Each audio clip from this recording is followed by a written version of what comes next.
It was Christmas Eve, and the snow fell in soft, gentle layers over the grand Pemberton estate. The sight would have been magical if it weren't for the heavy weight pressing on Charlotte Pemberton's heart. Standing outside, wrapped in her thick wool coat, she could hear her grandmother's voice echoing in her mind, sharp and uncompromising. Bring a husband to Christmas dinner tomorrow, or lose your inheritance to your cruel cousin Marcus.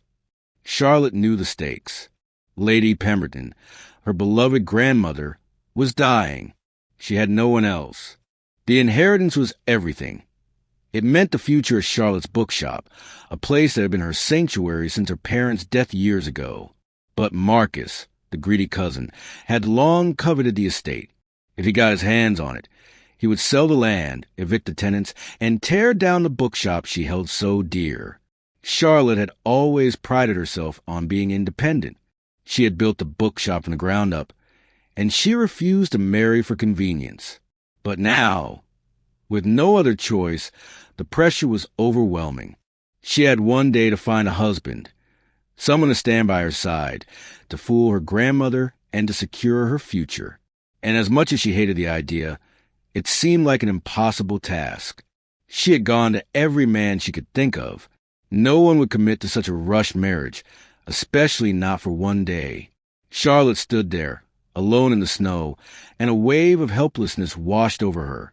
She knew that her stubbornness, her refusal to settle for anything less than love, had led her to this moment. But what choice did she have? Her eyes scanned the village, and then, just as she was about to turn and head back inside the estate, a figure caught her attention. A man was stepping out of a carriage at the village inn, his posture straight, his clothes finely tailored. He looked out of place in the quaint little village. His presence, poised and elegant, seemed like something out of a dream. But it wasn't his looks that intrigued Charlotte. It was the desperation in his eyes. It was a look she knew all too well. She didn't know why, but something inside her nudged her to act. She had no time to lose. She hurried over to him, walking quickly through the snowy path. "Excuse me," Charlotte said, her voice steady despite the nervousness rising in her chest. "I have an offer for you." The man turned to face her, his eyes scanning her face as if trying to place her, but Charlotte could see the exhaustion in his expression. She didn't wait for him to speak. "I need a husband," she continued, the words spilling out before she could stop them. "For one day. You need money and a place to stay. I can offer both if you'll marry me tonight. We'll play the part at my family's Christmas dinner tomorrow. I'll pay you enough to start fresh anywhere you wish." The man blinked, clearly taken aback. He was silent for a moment, as if weighing his options. His gaze shifted, and Charlotte saw the hesitation in his eyes. He looked like a man who had nothing left to lose. "I know it's a strange proposition," she said quickly, her voice softening. "But I'm desperate. My grandmother is dying. I need to protect my future. Please, I don't have time to explain everything. Will you do it?" The man seemed to think for another moment before he finally nodded, his decision made. "All right, I'll do it."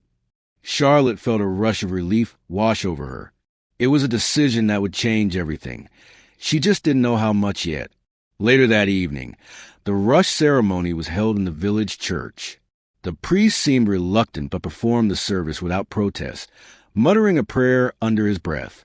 The man signed the marriage certificate with an unshakable hand. Charlotte wasn't looking for romance, wasn't looking for love. She was simply trying to survive, to protect her inheritance, to hold on to what was hers. She would keep her heart guarded. As they left the church, the man, her new husband, turned to her, his voice low. "You should know something," he began. But Charlotte, eager to be done with the night, cut him off. "I don't need to know anything. This is business." She didn't realize how much she would regret those words. The carriage ride to Pemberton Manor felt like an eternity.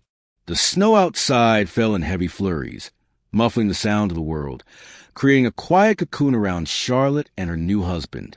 As they approached the manor, Charlotte felt a knot of anxiety tighten in her chest. She had never imagined her life would come to this.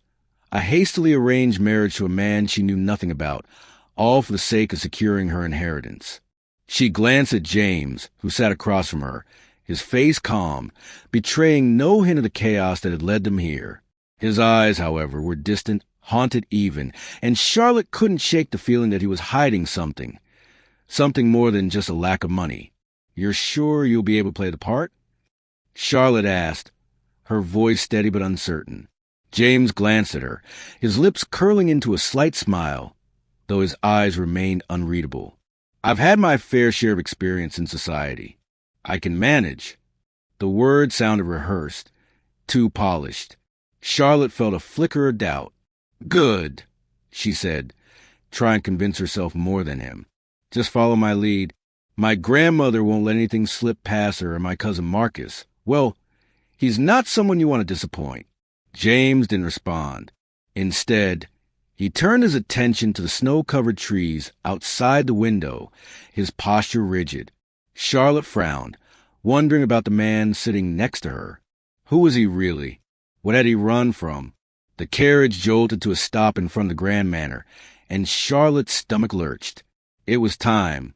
As they stepped out into the biting cold, she instructed James in a low voice, "Remember, you're my husband now.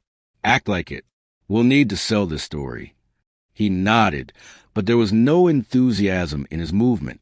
They made their way into the grand entrance of the manor, the door swinging open to reveal a warm fire crackling in the hearth. The grandiose halls were decorated with garlands of holly, and the smell of roasted turkey and mulled wine filled the air.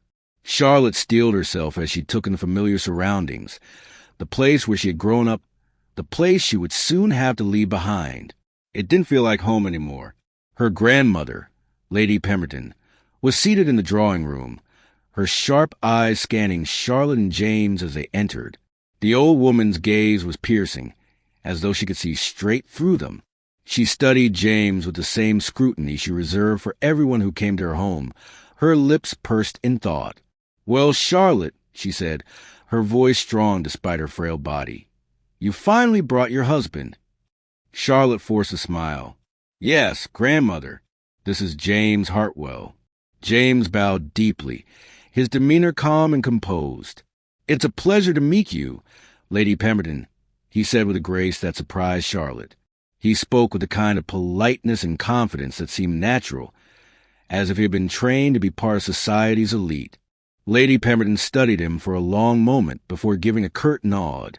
"I'm sure you'll find our home to your liking," she said.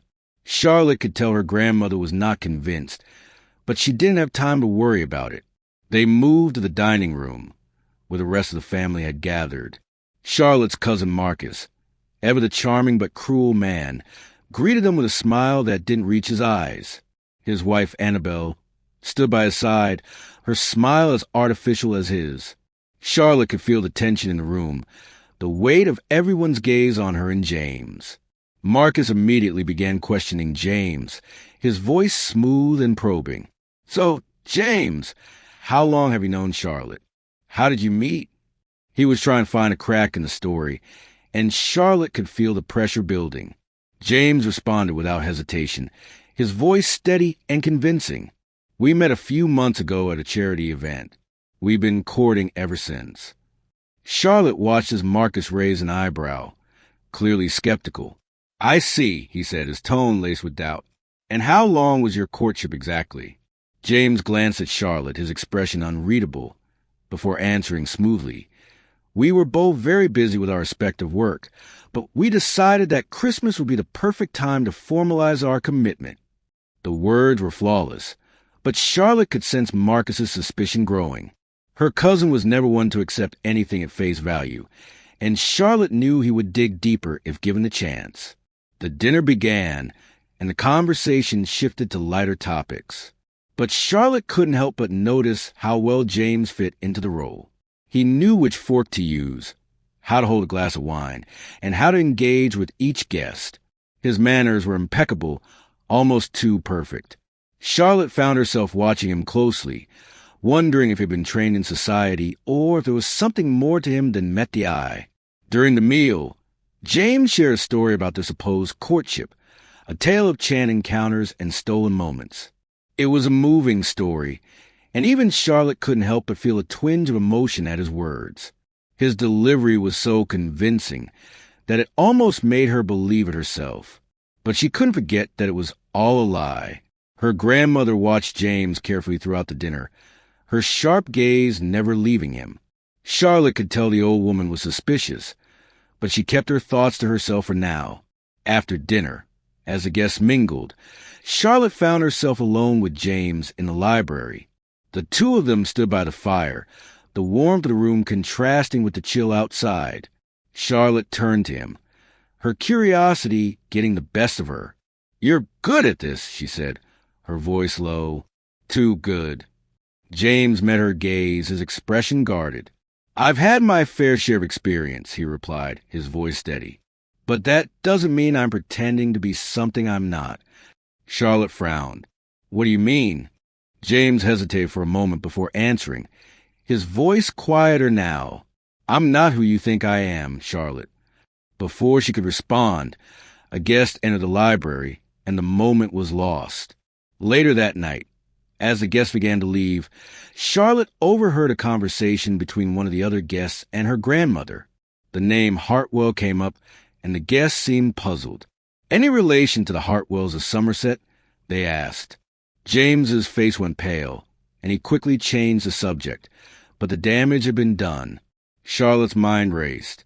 The Hartwells of Somerset were an old and noble family, and if James was truly connected to them, there was more to the story than he had let on. As she made her way back to her room, Marcus cornered her in the hallway. "There's something off about your husband," he said, his voice low and insistent. "I don't trust him." Charlotte hesitated, then responded firmly, "He's my husband, Marcus, and you need to respect that." But even as she said the words, doubt began to creep into her mind. Who was James really? What was he hiding? And why did he seem so familiar with the ways of the aristocracy? As she lay in bed that night, the weight of the evening's events settled over her. She had married a man she knew nothing about, and yet something about him felt real. But what was the truth? And would she ever uncover the secret James was hiding? She closed her eyes, tried to silence the questions swirling in her mind, but sleep would not come.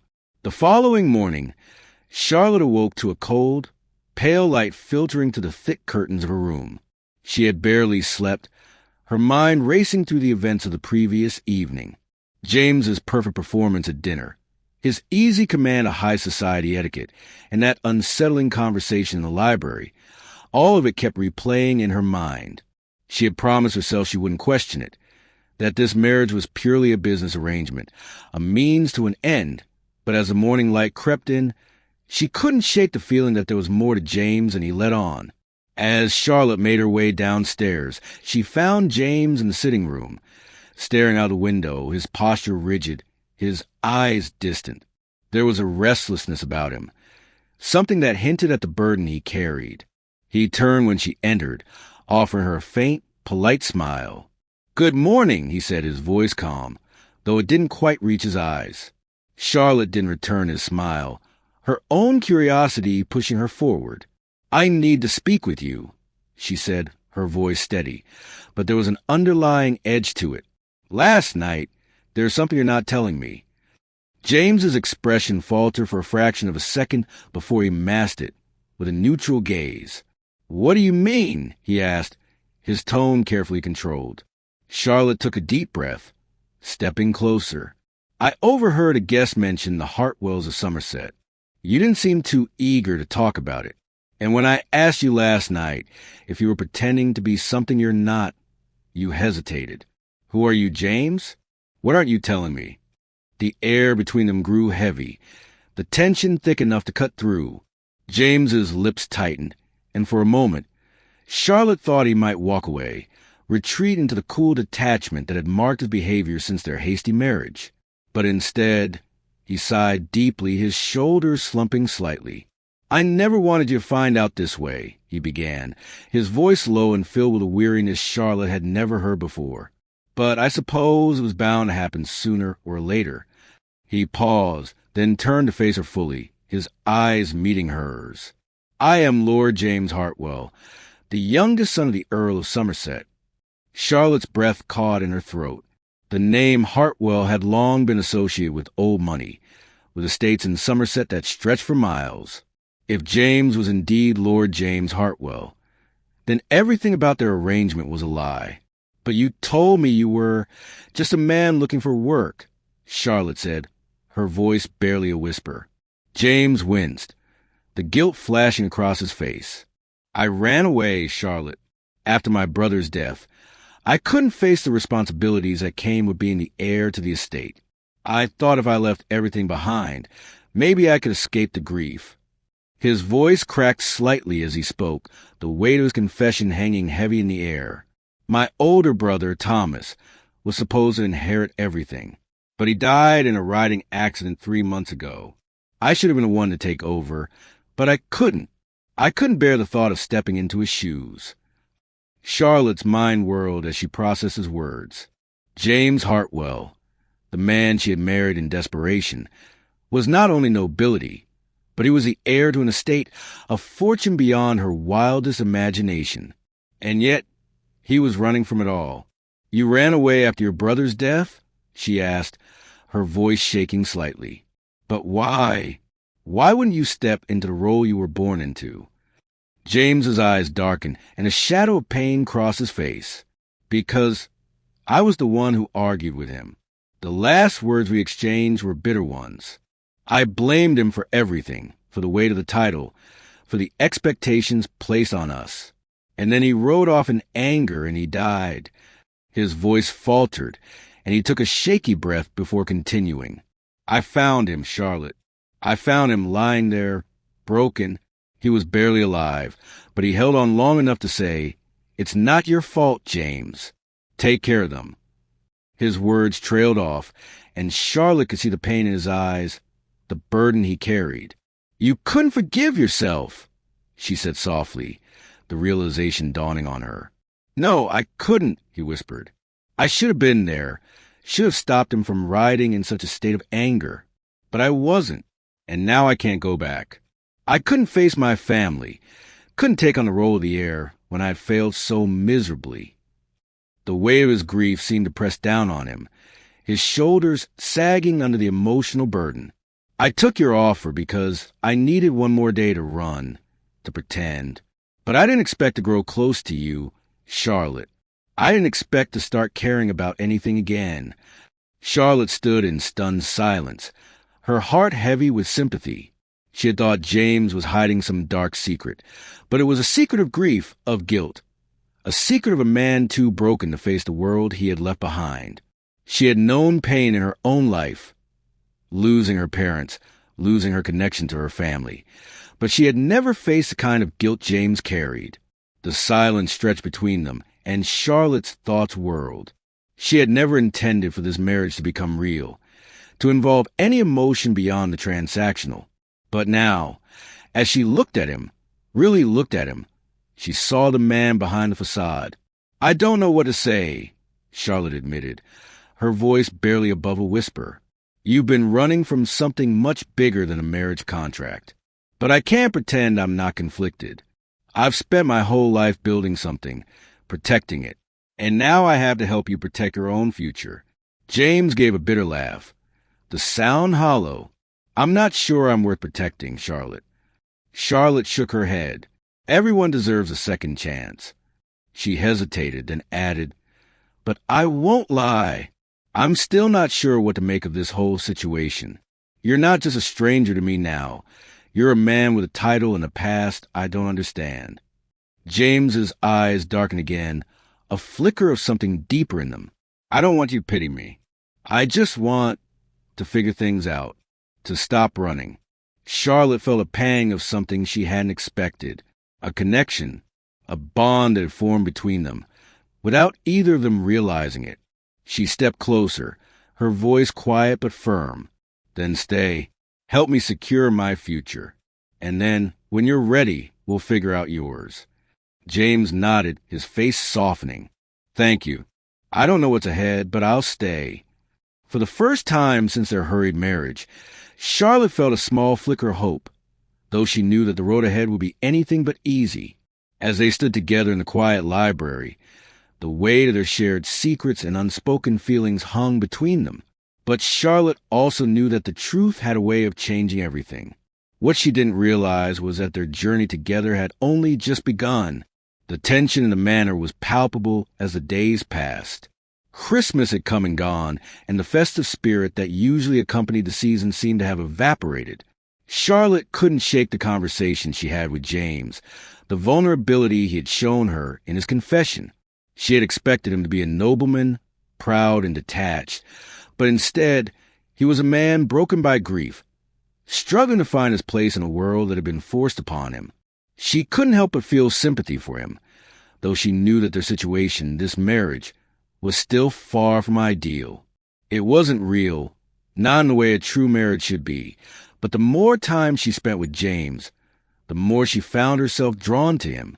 She hadn't expected to develop feelings for him, but there was a tenderness to his actions, an earnestness in his eyes that made her question her own feelings. Still, she couldn't let herself forget why she had married him in the first place.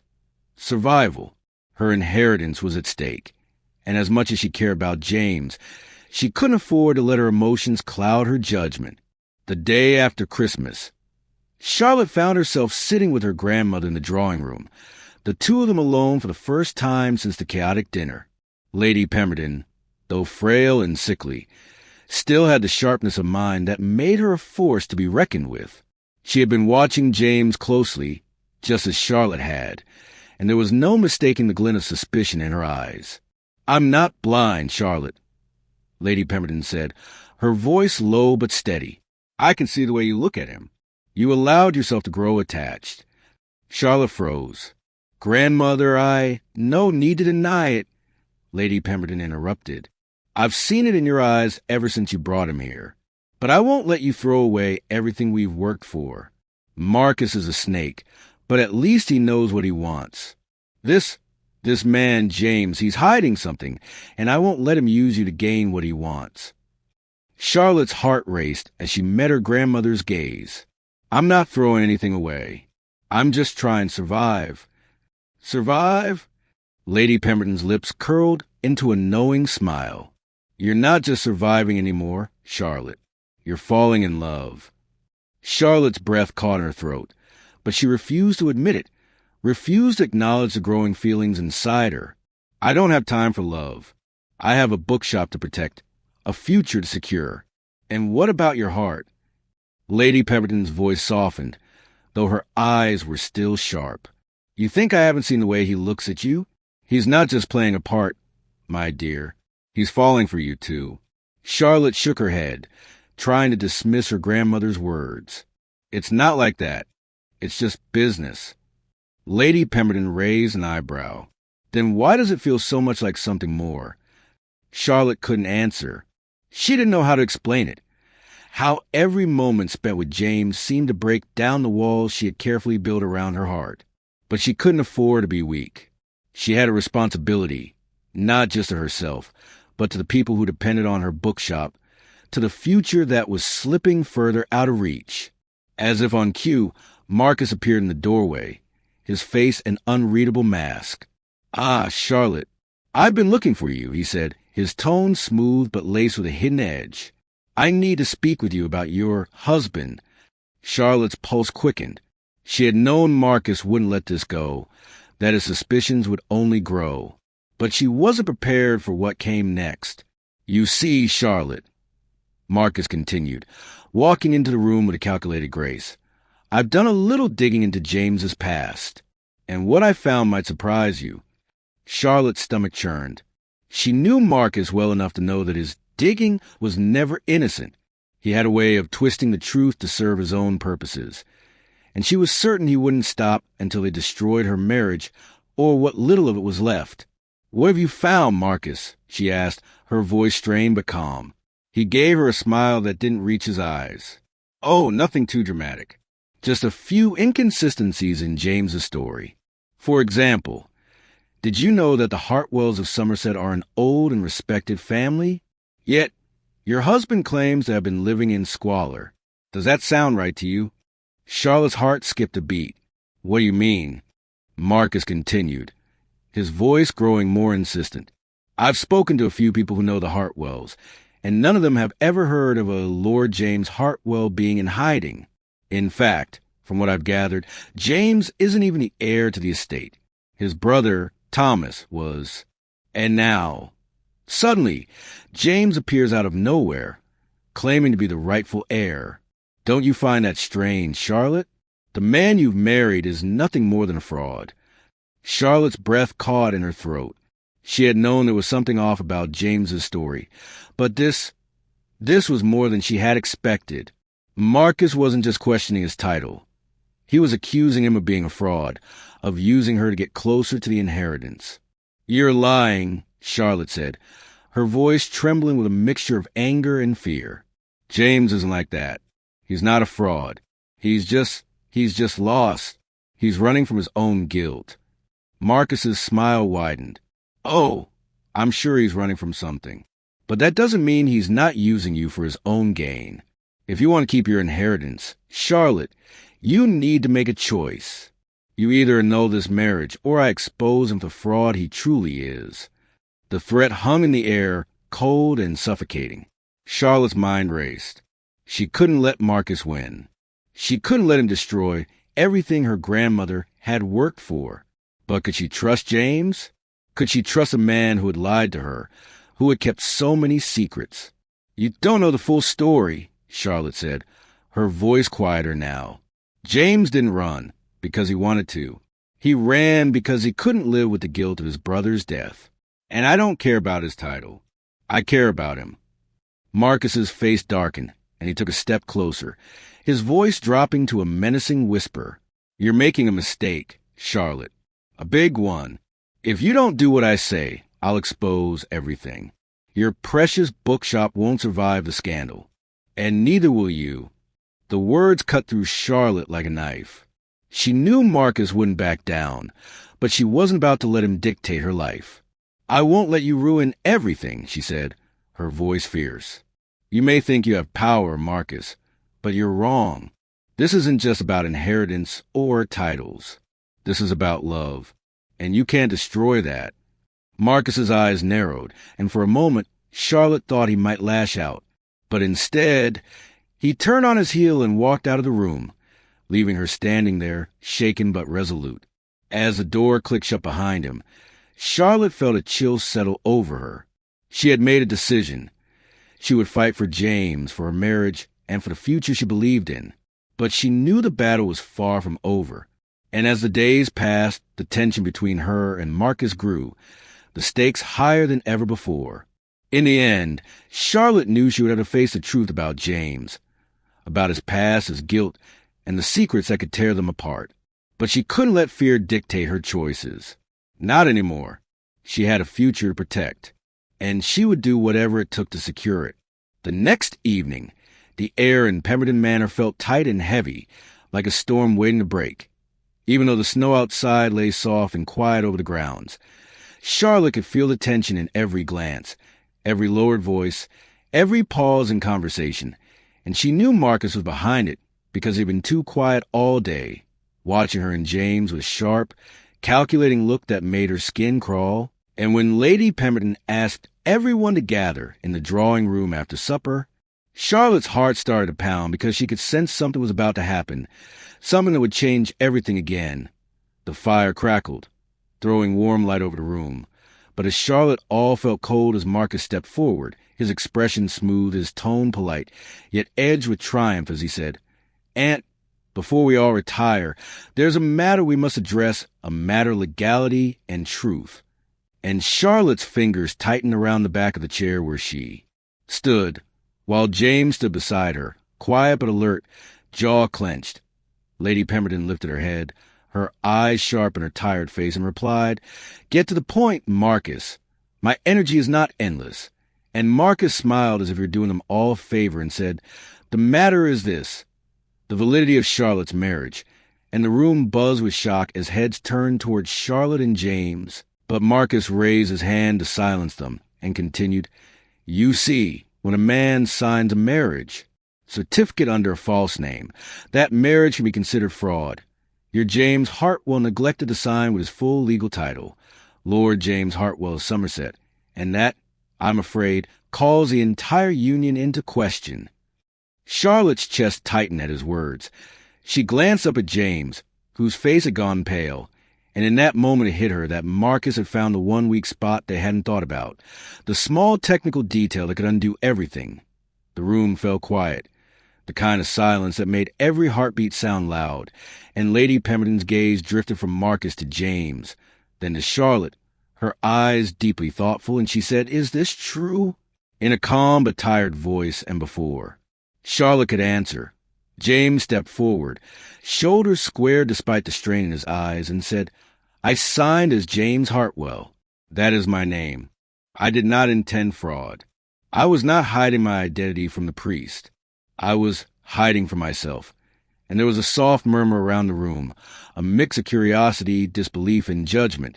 But Marcus only leaned in, smelling blood, and replied smoothly, "Intent or not, Aunt, the law may not be so forgiving. A title indicates status, property, legal standing. Its absence changes everything. If the marriage is invalid, the inheritance defaults to the earlier will. To me," he added with the smallest curl of his lips. Charlotte's anger flared, hot and sharp, but before she could speak, the butler appeared at the doorway, clearing his throat. "Begging your pardon, my lady," he said, "but Father Benedict from the village has arrived and wishes to speak with you. He says it concerns Mr. and Mrs. Hartwell." The timing was so sudden, so exact, that it felt almost like fate stepping into the room, and Lady Pemberton nodded once. "Show him in," she said, then fixed her gaze on Marcus. "Perhaps we will have clarity after all."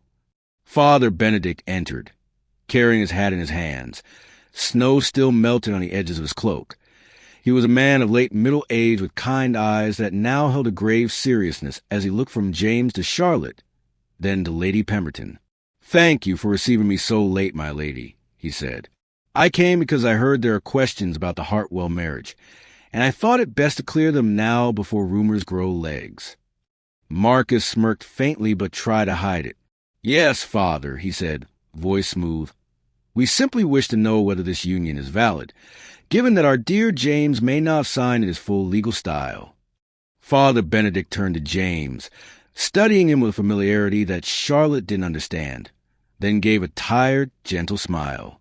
"You always did make trouble for yourself, James," he said quietly, and Charlotte's eyes widened in surprise. "You know him?" she blurted out, unable to hold back. The priest nodded. "I baptized him as an infant," he said simply. "I knew his father. I knew his brother. When he came to me on Christmas Eve, dressed in worn clothes, but with that same Hartwell look in his eyes, I knew at once who he was, even if he did not want to admit it." James looked down, shame flickering over his face. "I did not want my title to follow me," he said. "I just wanted one decision that wasn't about duty." Father Benedict inclined his head. "And yet duty follows us anyway, doesn't it?" He turned to Lady Pemberton. "My lady, when James signed a certificate as James Hartwell, I added Lore myself beside the name before filing it in the church records. It was done with full knowledge of his identity and birth. There is no fraud here. The marriage is legal and binding in the eyes of the church and the law." The words seemed to fill the room like a bell tolling. Charlotte felt her knees almost give way in relief, and a rush of gratitude toward the priest washed through her. Marcus, however, went rigid, his face twisting in a flash of anger before he smoothed it over into something colder. "You had no right," he began, but Lady Pemberton cut him off sharply. "He had every right. As the officiant," she said, her voice firm in a way Charlotte hadn't heard in weeks.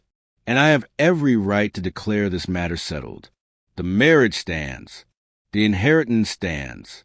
Charlotte is my heir, and James is her lawful husband." Marcus's jaw worked like he wanted to argue, but for once he had no ground to stand on. He turned away, his eyes dark with fury, and Charlotte knew this wasn't the last she would see of his schemes, but for now she felt one chain fall away from her heart. Father Benedict gave her a gentle smile and touched her shoulder as he passed. "Trust what is real, not what fear tells you," he murmured, then left as quietly as he'd come, his work done. When the room finally cleared and only Charlotte, James, and Lady Pemberton remained, Charlotte expected relief to settle fully in her chest.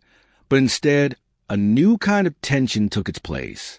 Lady Pemberton leaned back in her chair, looking suddenly older, her face pale, her breathing shallow. "The law is spoken," she said softly, "but now the heart must do the same. Do not waste what you've been given." Then, with a tired wave of her hand, she signaled for them to leave her to rest.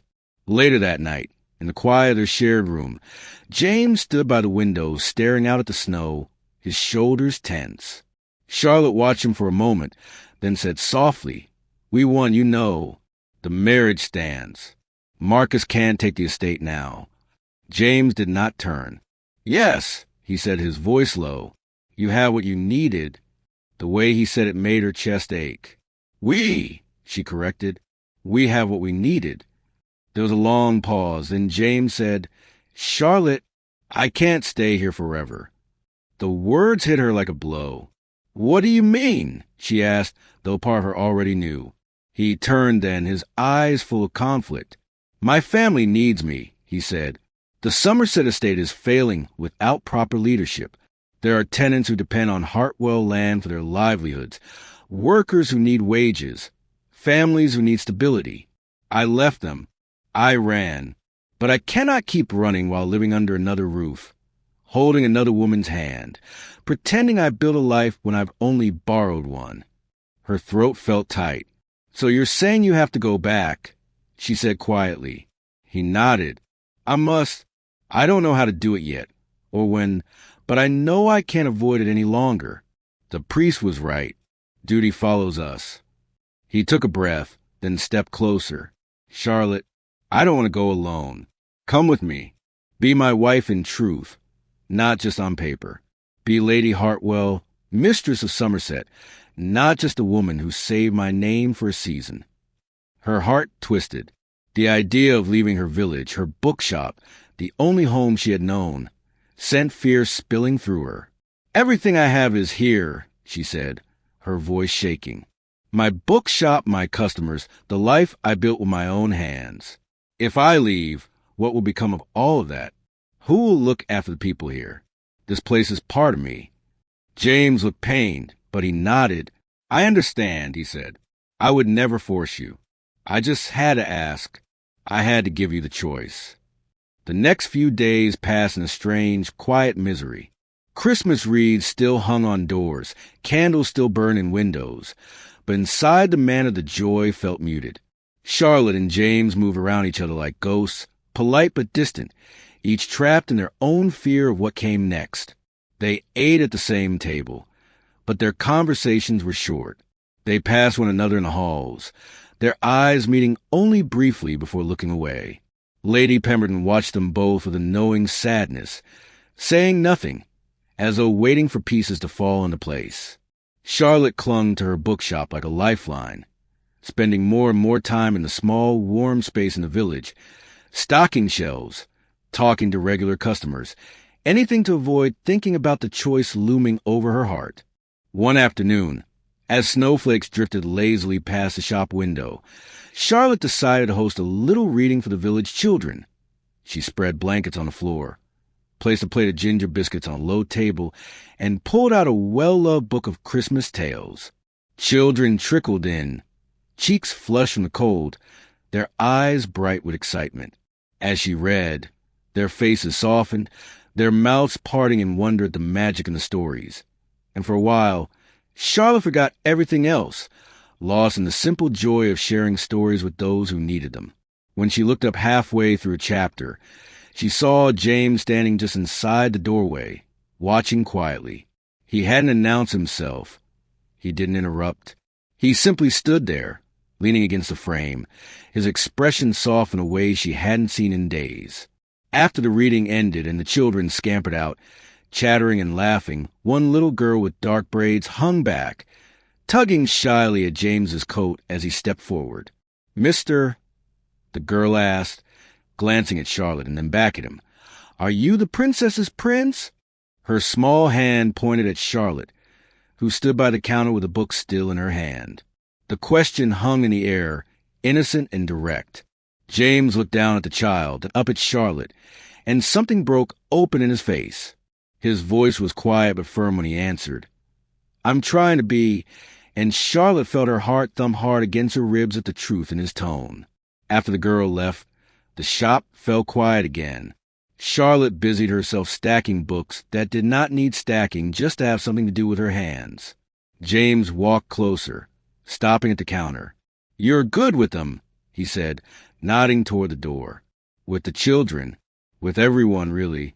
She shrugged, keeping her eyes on the books. "Books saved me when I had nothing else," she said. "I just try to pass that along." "You do more than that," he replied. "You give them a place to feel safe. You gave me that too, even when you didn't mean to." She swallowed hard, setting the book down. "James, He cut her off gently, but not unkindly. "Charlotte, we can't keep drifting around each other like this," he said. "We need to talk honestly. No more pretending this is just about inheritance or duty." Her chest tightened. "I'm afraid," she admitted. "Afraid of choosing wrong. Afraid of losing everything if I follow you. Afraid of losing you if I don't." James stepped closer, resting his hands lightly on the counter, as if afraid she might bolt. "I don't want a wife who's with me because she feels trapped by circumstance," he said quietly. "I don't want you to come to Somerset out of obligation. I want you to come if you come, because you choose me, because you believe there's a life we can build together, even if it's hard. I won't resent you for loving this place. I love that you love it. But I need to know, am I just a contract to you? Or am I something more now?" The words cut straight to the core of her fears and hopes, and for a moment she could hardly breathe.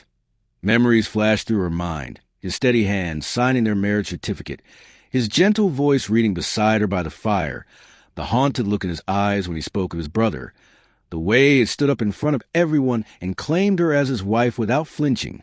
"You're not just a contract," she whispered. "You stopped being that the moment you told me the truth. Maybe even before that. I told myself I wouldn't feel anything. But I do. When you're near, I feel calmer. When you're in pain, it hurts me. When you smile, it feels like the room gets warmer. I don't know if I'm ready to leave everything behind, but I can't pretend I don't." Her voice broke, and James's eyes softened, full of something deep and unguarded. "Don't what?" he asked gently. "Don't love you," she finished, the words trembling but real. "I love you, James. That scares me, but it's true." For a heartbeat, everything seemed to stop. Then James let out a breath that sounded almost like a laugh, half broken, half joyful. "I loved you by the third day," he said softly. "Maybe the first. I tried not to. I told myself it was temporary, that you were just a bright flame I'd stand near for a little while before going back to my darkness. But you kept pulling me into the light, and now I can't imagine going back without you." Tears stung Charlotte's eyes, not from sadness, but from the sheer weight of what they were finally saying out loud. "Then what do we do?" she asked, her voice raw. "Your estate, my shop, your duty, my roots. It all feels like it's pulling in different directions." James reached across the counter and took her hand, his grip warm and sure. "We figure out together," he said. "Maybe there's a way to have both. Maybe we divide our time. Maybe we build something new. I don't have every answer yet, but I know one thing. I'd rather face uncertainty with you than false certainty without you." Before she could answer, the bell above the shop door jingled again, not with a customer this time, but with a butler from the manor, his face pale and drawn. "Miss Charlotte," he said urgently, not even correcting himself to "my lady," which told her something was very wrong. "You must come at once. It's Lady Pemberton." She collapsed. "The doctor is with her, but he says you and Mr. Hartwell should be there." The world seemed to tilt beneath Charlotte's feet. The warmth of the shop, the glow of the fire, the safety of that moment with James, all of it blurred into background as fear shot through her.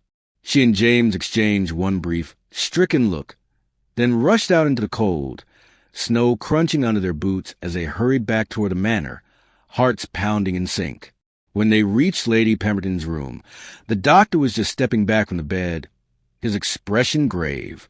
Charlotte rushed to her grandmother's side, James close behind her. Lady Pemberton looked smaller than ever beneath the blankets, her skin pale, her breathing shallow but steady. The doctor cleared his throat softly. "She's very weak," he said gently. "I'm afraid it will be days at most. You should stay close." Charlotte felt the words land like stones in her chest. She turned to her grandmother, tears spilling over now. "Grandmother," she whispered, taking her hand. Lady Pemberton's eyes fluttered open, and she gave Charlotte a faint, tired smile before letting her gaze drift to James. "There you both are," she murmured. "Good. I wanted to see you together." Her voice was thin, but her eyes were still clear, still sharp enough to see straight through them.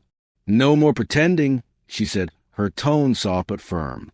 "I don't have time for your pride or your fear. I want to see you truly happy before I go.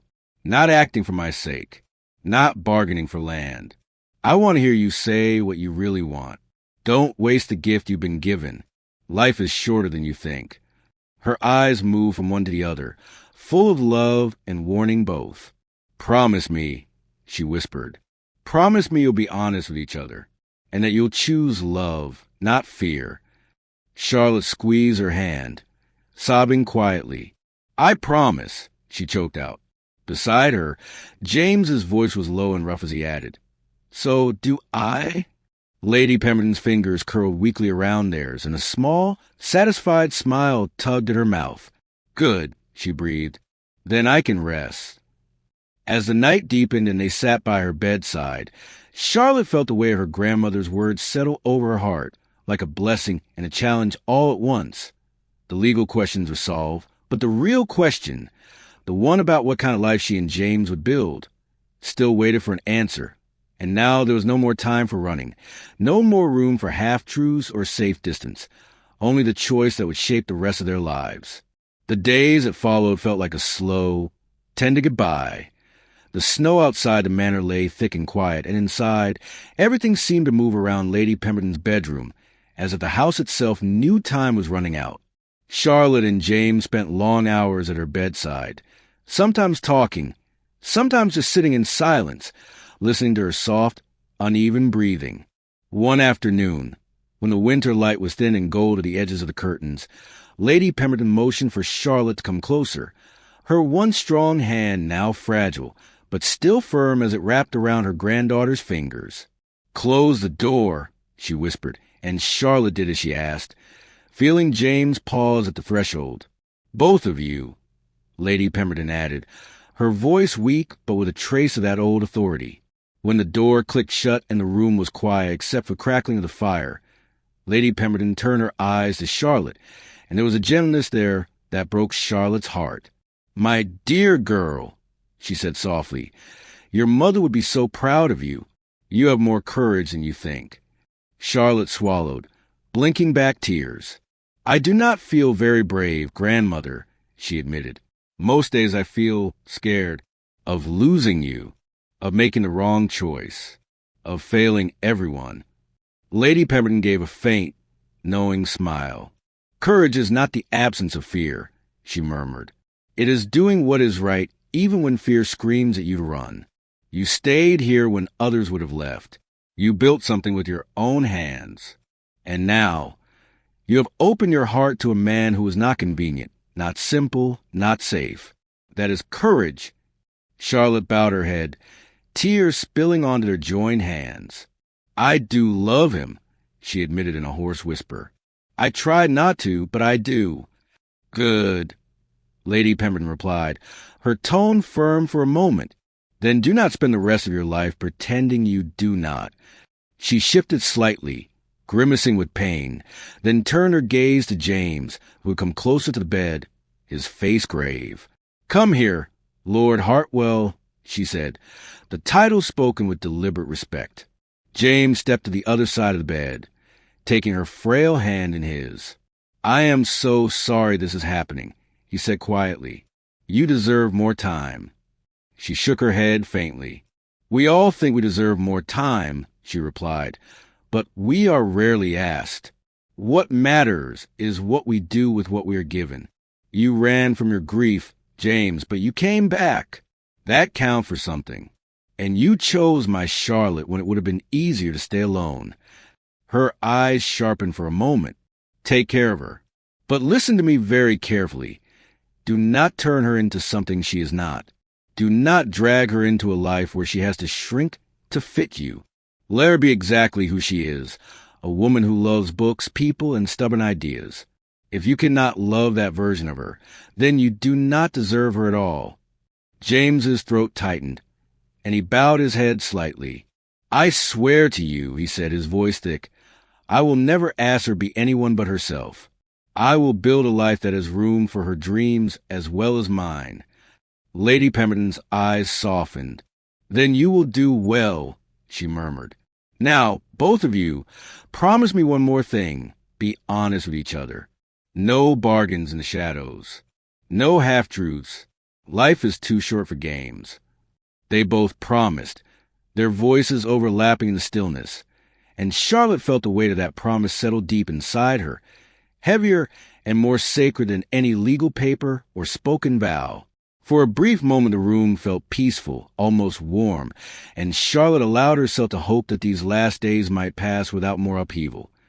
But she should have known Marcus would not accept defeat quietly. It happened the next evening, when the doctor had gone and the house was hushed. Charlotte and James were in the study reviewing accounts of the bookshop, trying to plan for a future that still felt fragile, when the door swung open and Marcus stepped in, a folded packet of papers in his hand and a dangerous gleam in his eyes. "Well, cousin," he said smoothly, "I have tried to be patient, but it seems I must be the one to face what everyone else is too sentimental to admit." Charlotte stiffened. "We have nothing to say to you," she replied coldly. "The priest made it clear. The marriage is valid, and grandmother's wishes stand." Marcus smiled, all false charm. "Ah, yes, the marriage," he said. "Quite a touching little victory, I admit. But I'm afraid your celebration is premature." He placed the packet on the desk, tapping it with one finger. "You see, before you dragged this mysterious husband out of thin air, Aunt Pemberton had already prepared a will. A proper one. One that names me as the sole heir to the estate. This," he unfolded the paper with a flourish, "is that will." Charlotte felt the blood drain from her face as she stared at the document. It looked old, the parchment yellowed, the ink dark, Lady Pemberton's looping handwriting clearly visible across the page. Her heart pounded. "You're lying," she said, but her voice lacked strength. "Grandmother changed her mind." "Did she?" Marcus asked mildly. "Perhaps she only intended to. Perhaps she simply never got around to signing the new one. The law cares about signatures, not intentions." James stepped forward. His eyes narrowed. "Where did you get that?" he demanded. "It was placed in my care long ago," Marcus said smoothly. "Aunt thought highly of my sense of responsibility, if you recall." His lip curled slightly on the word. "And now, with her health failing, it would be tragic if a hasty, legally questionable marriage robbed a rightful heir of his due. The court will look very kindly on this document." He looked at Charlotte, his eyes cold and bright. "Unless, of course, you wish to avoid the unpleasantness.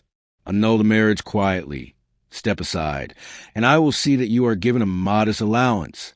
You can keep your little bookshop, perhaps even a cottage, but the estate, the land, the tenants, they are mine by law." For a moment Charlotte could not breathe. Everything she had fought for seemed to tremble on the edge of a cliff. She expected James to explode with rage, but instead he took a slow breath, then looked at Marcus with a frightening calm. "You want the estate," he said. "Fine. Take it. I have land of my own, more than enough to support Charlotte and anyone else we choose to help." He turned to Charlotte, taking her hand. "I will use my own fortune to secure your future. We do not need this place if it costs you your peace." Charlotte jerked her hand back, staring at him, stunned. "No," she said sharply. "You will not throw your birthright into the fire for me. and I will not be shamed into taking the scraps Marcus offers." Her eyes blazed as she turned to her cousin. "You think I will let you bully me into giving up everything? No, we will contest this. We will fight." James started to protest, but she held up a hand. "We are partners now," she said, her voice steady. "We face this together or not at all." A flicker of pride moved through James's expression, and he nodded once. "Together, then," he said quietly. Marcus's cool smile wavered as he realized his threats were not landing as planned. "You can play at defiance all you like," he said, color rising in his cheeks. "But the law is on my side. That will is signed and witnessed. It will stand." Charlotte's eyes narrowed as she leaned in to look more closely at the document. Something about the ink bothered her. It seemed too dark, too crisp for a paper that was supposedly drafted long ago. She reached out, running her fingers lightly along the margin. "It looks very fresh for such an old will," she said softly, almost as if it were made recently. James stepped closer, examining it as well. "And here," he said, pointing to a portion of the signature line, "the ink blots slightly, as if the hand hesitated. Your aunt's hand was always sure, was it not?" Charlotte's mind raced back to letters, notes, lists she had seen her grandmother write over the years. The curve of the letters on this will seem just a fraction off, the pressure different. "You forged this," she said suddenly, turning to Marcus, her voice ringing with disgust. "You thought no one would look closely, because she is dying and cannot defend herself." "How dare you?" Marcus snapped, his composure cracking. "I am trying to protect this family from your foolishness." "Enough!" came a voice from the doorway, thin but sharp.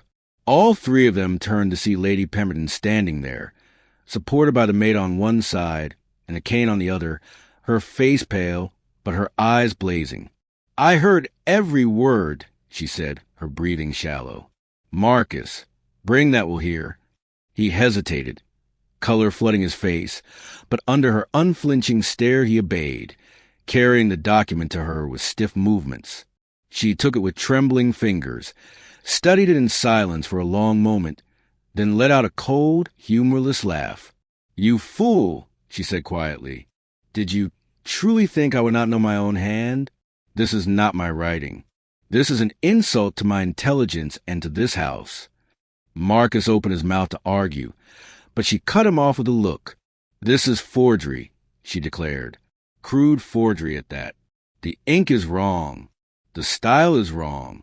And I never would have written such lofty praise of your character." Her lip curled. "I have known you too long." James moved to her side, ready to steady her as she faltered, but she stood tall, fueled by anger and something like triumph. "Get out," she said to Marcus, her voice shaking with effort but clear. "Leave this room now. We will speak of what consequences you face later, when I have more strength. But know this, you will never inherit this estate. Not now. Not ever." Marcus's face twisted with fury and humiliation. For a moment, Charlotte thought he might explode, shout, or lash out, but instead he drew himself up, his eyes cold and hard. "You will regret this," he hissed. "All of you." Then he turned on his heel and stalked out, slamming the door behind him. The sound echoed through the room like the final note of a long, bitter song. Lady Pemberton swayed, and James stepped in to support her, easing her into a nearby chair. She sat there, catching her breath, then looked at Charlotte with softer eyes. "I am sorry you had to see that," she said. "I had hoped he might grow into a better man. But some men choose bitterness over growth." Charlotte knelt by her chair, overwhelmed with relief and sadness all at once. "I thought we were going to lose everything," she whispered. "But you did not," Lady Pemberton replied, "because I am not as foolish or as frail as everyone thinks." She nodded to the maid, who fetched a small wooden box from the bedside table and brought it over. Lady Pemberton opened it with shaking hands and pulled out a folded stack of papers bound with ribbon. "This," she said, placing it on Charlotte's lap, "is my real will. Signed, witness, Filed with a solicitor weeks ago. A copy was left in my keeping, too, just in case someone tried something like this. She gave a faint, tired smile. I changed it when I realized I did not want to leave this world without seeing you secure. Charlotte unfolded the document, her eyes skimming over the words. It was all there in clear, firm handwriting.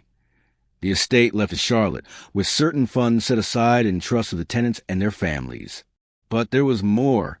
A library? She breathed, looking up in surprise. Lady Pemberton's eyes softened. You think I did not notice what lit you up inside? She asked. Your bookshop is your heart.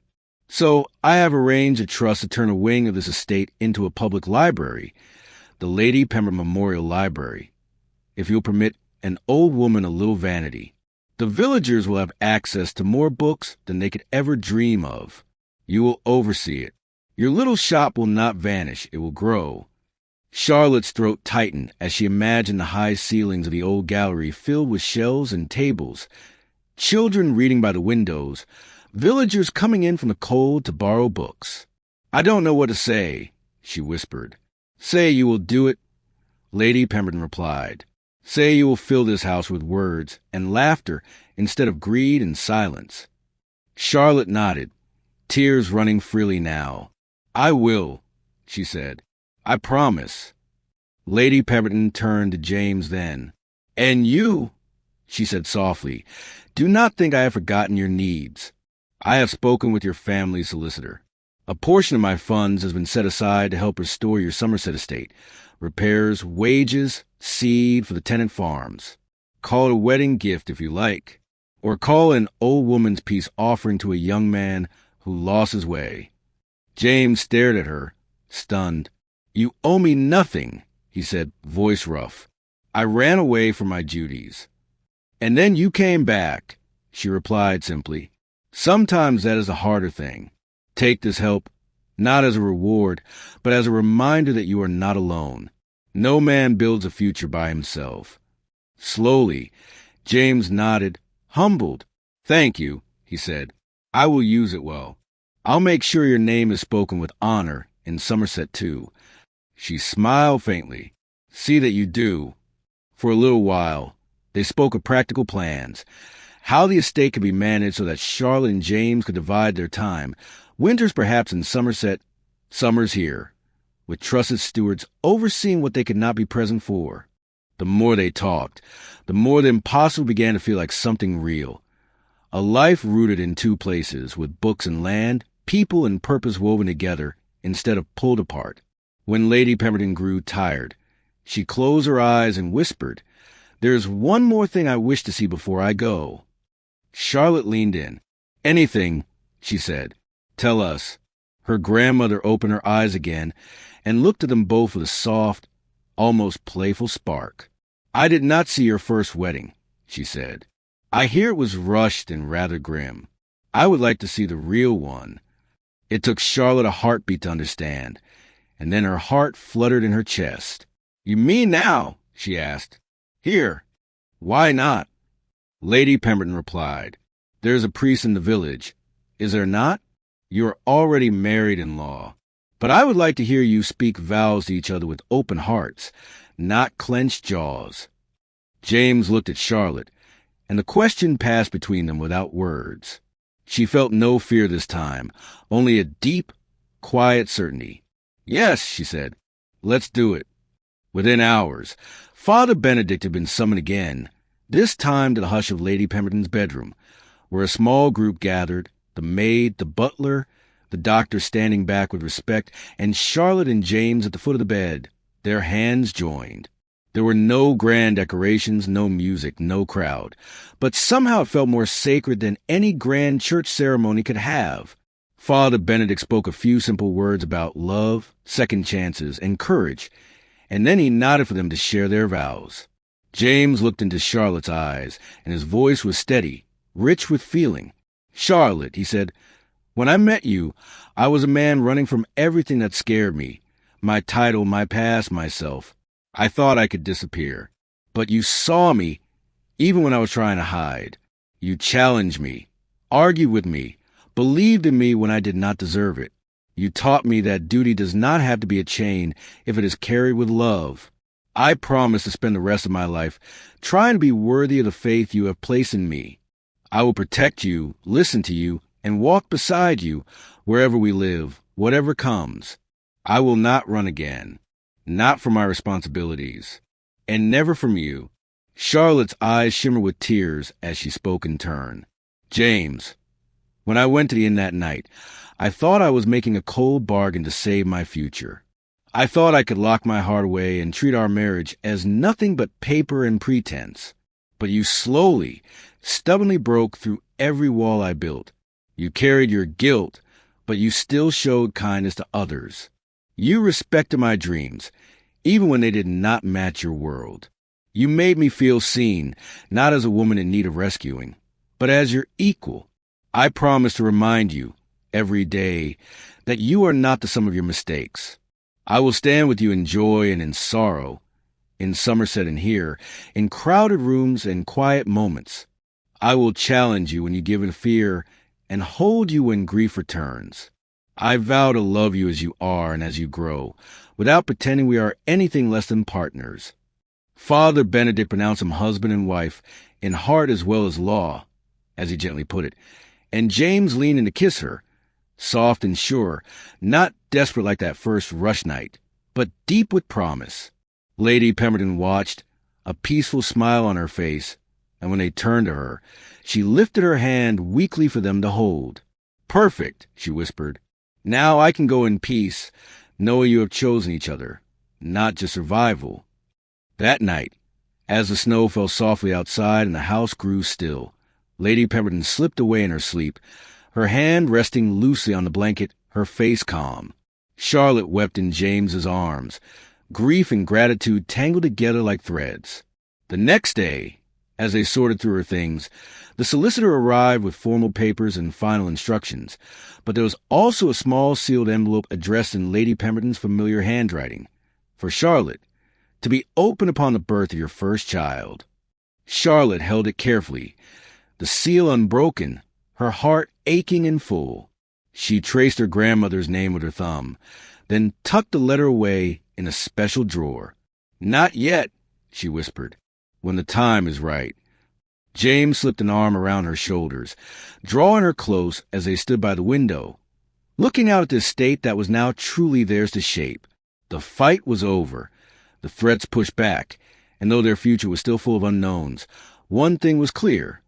They would face it together with love, sacrifice, and the legacy of a woman who had believed in them enough to give them both a second chance. The days following Lady Pemberton's passing were filled with a quiet sense of mourning, but also with a strange sense of relief. Charlotte felt as though a heavy weight had been lifted from her shoulders, but it was soon replaced by the reality of her new life. She had inherited the estate, just as her grandmother had wished, but the responsibilities that came with it were overwhelming. The bookshop, once a small, cozy retreat, was now a central piece of her future. It was her duty to ensure its legacy continued, expanding into something more. James, who had become an integral part of her life over the past few months, was by her side, helping her through the process of transitioning the estate into a space that was not only hers, but also a sanctuary for community. Together, they had begun transforming the manor into something that could honor her grandmother's love of reading and her vision for the future. The library, which Lady Pemberton had dreamed of building, began to take shape, with bookshelves lining the walls, each filled with volumes that had been carefully curated by Charlotte and James. James, though still adjusting to his responsibilities in Somerset, had become an invaluable partner, his background in managing the estate helping to ensure that every detail was attended to with care. They worked together seamlessly, their bond growing stronger each day. As they settled into their new routine, the transformation of the estate continued. The grand library was soon open to the public, and Charlotte couldn't help but feel a sense of pride as she watched the village come alive with people who shared her love for books. The library became a hub of activity, with children reading by the fire and adults attending book clubs and lectures. It was exactly what her grandmother had hoped for, a place where knowledge and community could thrive. Charlotte's heart swelled with pride as she watched James interact with the villagers. His once cold, distant demeanor had softened, and he was becoming a beloved figure in the community. He had taken on the role of lord with a seriousness she hadn't expected, showing a level of care and compassion that surprised even her. The bond they had formed, born of necessity and circumstance, had blossomed into something deeper, something that went beyond the business arrangement that had brought them together. They had found a rhythm, a balance between their shared responsibilities and their growing affection for one another. As the seasons changed, Charlotte found herself feeling more at home in Somerset than she had ever felt in Pemberton Manor. The once familiar halls of the estate, once filled with her grandmother's presence, now felt like a place of new beginnings. It was in Somerset that Charlotte truly came into her own. She had always been independent, but now, with James at her side, she was learning what it meant to share her life with someone else. They had their challenges, of course. There were moments of tension, moments when they disagreed on how to move forward, but they worked through them together. It was clear that their marriage, which had started out as a business arrangement, had evolved into something much more profound. Their love had grown in unexpected ways, built on a foundation of trust, mutual respect, and shared dreams. And yet, despite their growing closeness, there was always a part of Charlotte that felt a lingering sense of unease. Her bookshop was thriving, her family's legacy secure, but she couldn't shake the feeling that there was something still unresolved. The memory of Lady Pemberton's last words lingered in her mind, particularly the letter she had left behind. Charlotte had placed it in a drawer, telling herself she would open it when the time was right. But every day, she found herself putting it off. She couldn't shake the feeling that there was more to the letter than just a final message of love and support. It wasn't until Christmas Eve, exactly 1 year after she and James had met, that she found the courage to open it.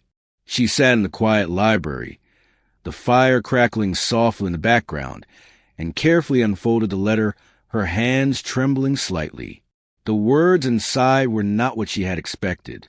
"My dearest Charlotte," it began, "if you're reading this, you found what I always wanted for you, true love and a family. But there's something you should know about your parents' death. It wasn't an accident, and James's brother's death wasn't either. Someone has been targeting our families for years. The danger isn't over. Protect your child. Trust James. And look in the library behind the Shakespeare collection. There you'll find the truth. With all my love, grandmother." Charlotte's breath caught in her throat as she read the words. The shock of her grandmother's revelation sent a chill down her spine. Her parents' death had never felt like an accident, but to hear confirmed in this way, along with the revelation about James's brother's death, was more than she could process in the moment. It felt as though the ground had shifted beneath her feet, and she suddenly felt an overwhelming sense of dread. She had thought that their life together in Somerset, surrounded by the village and their growing family, would be peaceful.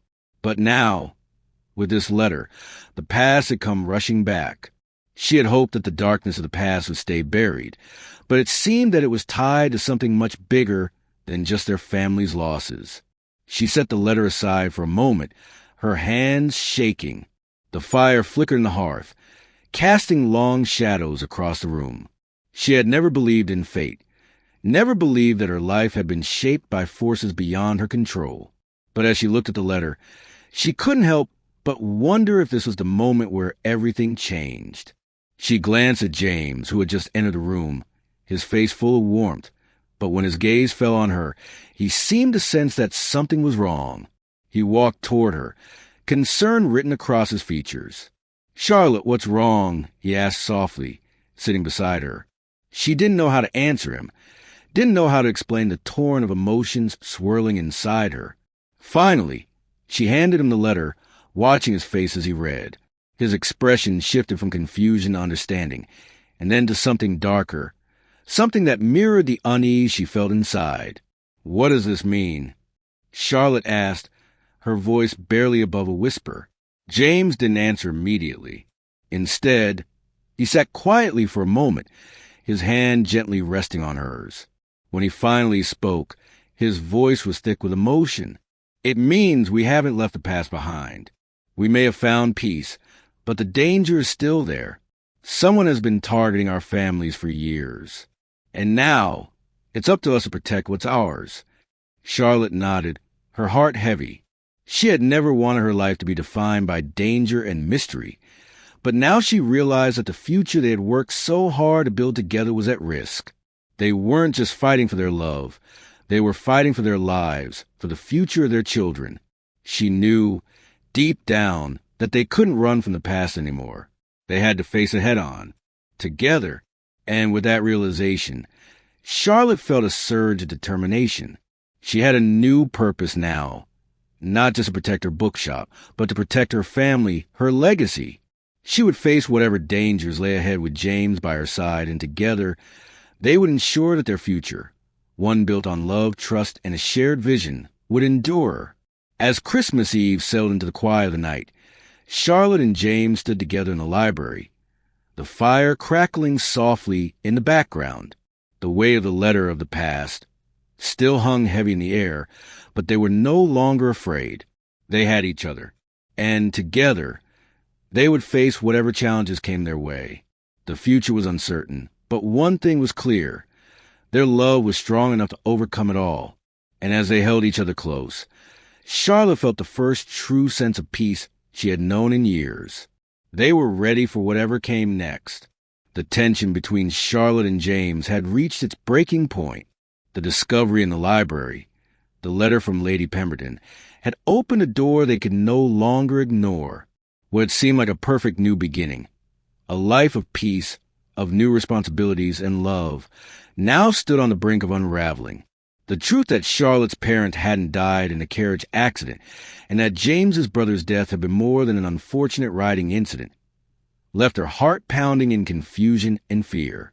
The past, which they both had tried so hard to bury, had returned with a vengeance, threatening everything they had built. The letter had hinted at a sinister conspiracy, a vendetta against their families that stretched back years, and now, Charlotte realized that they were being dragged into something far more dangerous than they had imagined. They were no longer simply two people trying to make the best of a forced marriage. They were caught in a web of lies, betrayal, and revenge. Charlotte knew that they couldn't ignore it any longer, not after the revelation her grandmother had left for her. As the days passed, they both tried to continue with their lives, focusing on the library and the future they had worked so hard to build, but every moment was overshadowed by the fear of what was to come. Charlotte couldn't shake the thought that they were being watched, that the danger her grandmother had warned about was closer than ever. She found herself looking over her shoulder constantly, jumping at every knock on the door, every unfamiliar face that passed through the manor's gates. They couldn't stay in the dark forever. And so, with a heavy heart, Charlotte turned to James. They had faced many trials together, but this was different. This was not just about their future. It was about survival. "James," she said one evening, her voice trembling with a mixture of fear and resolve. "We need to find out who did this, who's behind all of this, who killed my parents, who killed Thomas." James looked at her, his expression grave. He had been haunted by the past long enough, but Charlotte's determination had ignited something inside him. He knew that he couldn't run away from this anymore. The ghosts of their family's past were closing in on them, and they would have to face it together. "I know," James said, his voice steady. "We have to find the truth. But we have to be careful. Whoever is behind this is still out there, and we don't know who we can trust." They spent the next few days going through old records, letters, and diaries from their families. The evidence they uncovered only deepened the mystery. The connection between their families had always been a strong one. Both had been in business together for years. But what they hadn't known was that the partnership had soured long before their parents' deaths.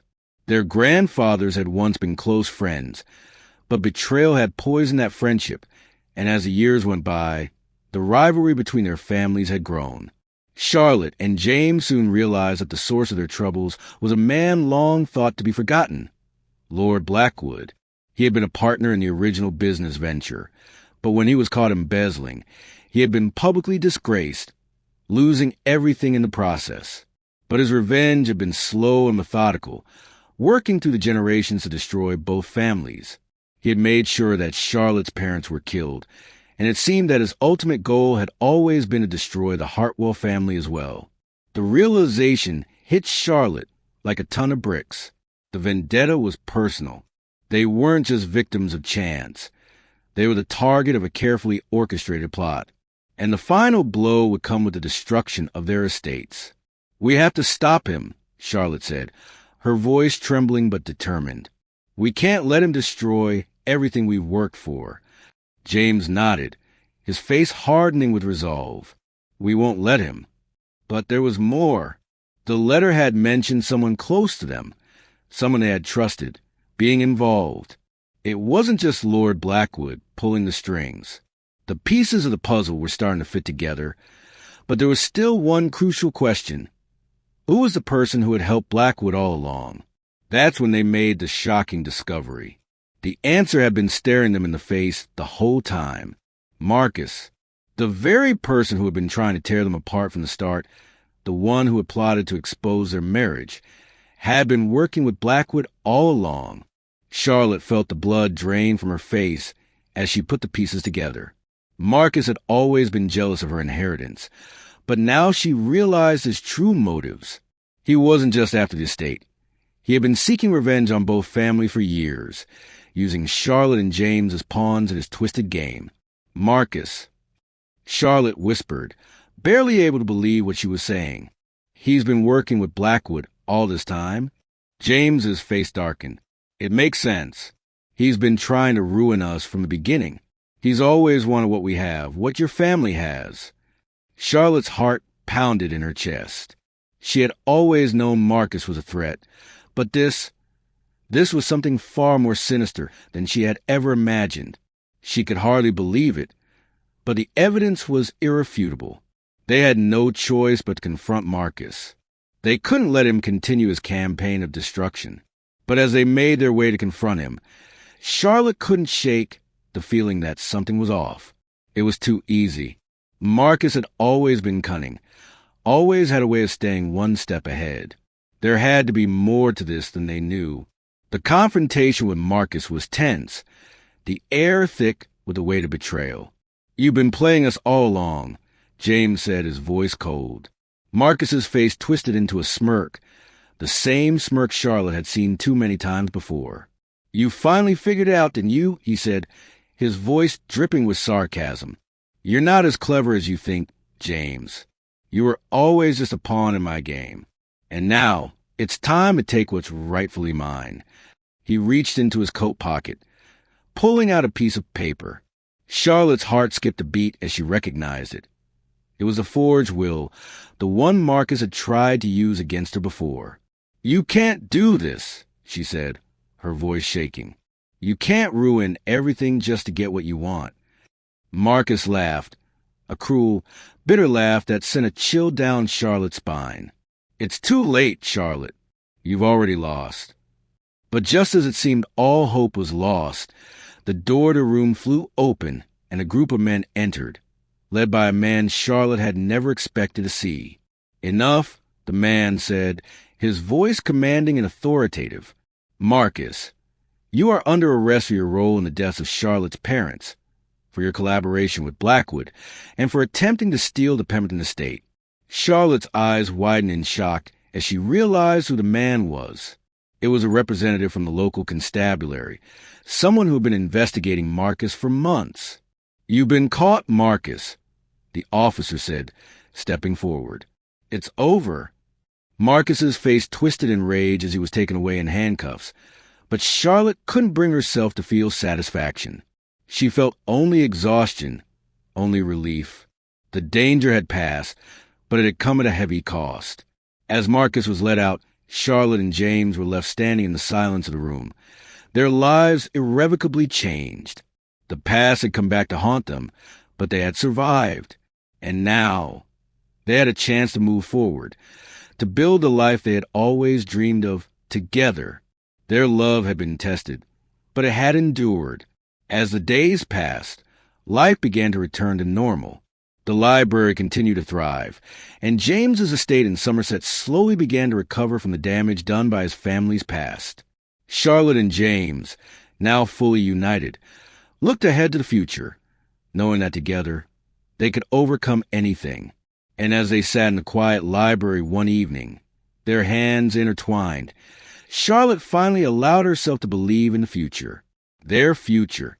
The future they had fought so hard to create.